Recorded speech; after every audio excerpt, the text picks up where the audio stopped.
And in Utah right now, there's a scandal brewing, and it penetrates the highest reaches of the state government. Soon, the controversy will provide an impetus for separating the lip service giving do-gooders and the honest and authentic citizens and leaders who actually care about doing good and not just looking like they're doing good. It has to do with the regulators and regulations, and like what we've been talking about today, it has to do with what's right. And for small businessmen, the impending political explosion in Utah can be life or death. It's so easy for citizens and politicians alike to give lip service to the idea that small businesses are, quote-unquote, too regulated. It seems like the presidential candidates are all throwing out, on the Republican side, are throwing out this phrase that small businesses are too regulated. But the fact is, the issue is much too important to be left to the lip service of do-gooders, including the bloggers out there who think they know how to solve the world's problems by coming after entrepreneurs and enterprisers. Warning over 40 years ago, the former federal chairman, Alan Greenspan, observed, "The world of regulation is reminiscent of Alice in Wonderland. Everything seemingly is, yet apparently isn't, simultaneously. It's a world in which the law is so vague that businessmen have no way of knowing whether specific actions will be declared illegal until they hear the judge's verdict after the fact." And that's what Gary Kennedy was telling us about hindsight. And if you'd like to learn more about that, that was Alan Greenspan giving a talk to the National Association of Business Economists in Cleveland in 1961. Now, what does this have to do with what I'm talking about in Utah, and what is the brewing scandal? Well, the Utah Department of Commerce has been a rogue agency stealthily persecuting small business in Utah for many years.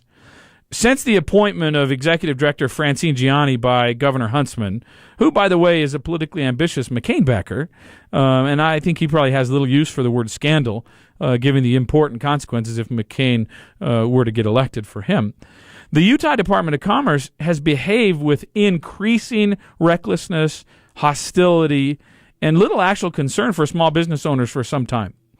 And one of the state's highest elected officials recently commented to us here at Free Campus Radio that Francine Gianni is the single greatest threat to small business and personal liberty in the state of Utah. And I thought that was a pretty bold statement. And they asked not to be named, but if push comes to shove, we've got a very easy way to validate that source.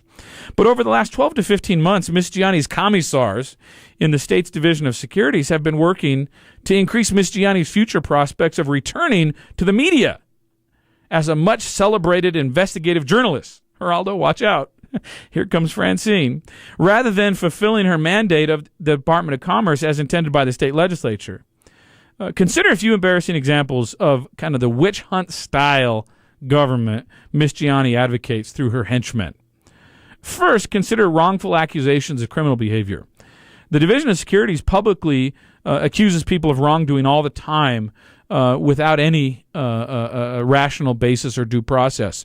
And they got caught red-handed recently, a guy named Gary Turan. I don't know if you have Gary's testimony before the subcommittee, Israel. Do you happen to have that handy? You happen to have any of that we might get into later in the show? Yeah. But Gary recently testified before the state legislature. What happened is the commissars, without contacting Gary or his company, accused him of fraud, tried to get his license revoked for his profession, and then later admitted they didn't have sufficient evidence to make that allegation, and actually did a very rare thing and apologized for quote-unquote unintentionally damaging Gary and a few other individuals' reputation. And this is the style of government that's going on in Utah right now under Francine. And if you want to learn more about that, you can read the story, Division of Securities drops claims against First Western at DeseretNews.com, or judge rules in favor of First Western at the SaltLakeTribune.com. Just recently, the administrative law judge kind of threw it out and said, you guys, you can't have it both ways. You can't because the state was still trying to pursue charges against his company. Long story about that, but that's the kind of thing where you've got a legitimate business, a guy doing legitimate business, working hard to build a legitimate business reputation, and without ever having to be held to any standard of truthfulness or honesty, the Division of Securities goes after him, impugns his reputation, defames him privately and publicly. A second example would be incompetence and intimidation of citizens.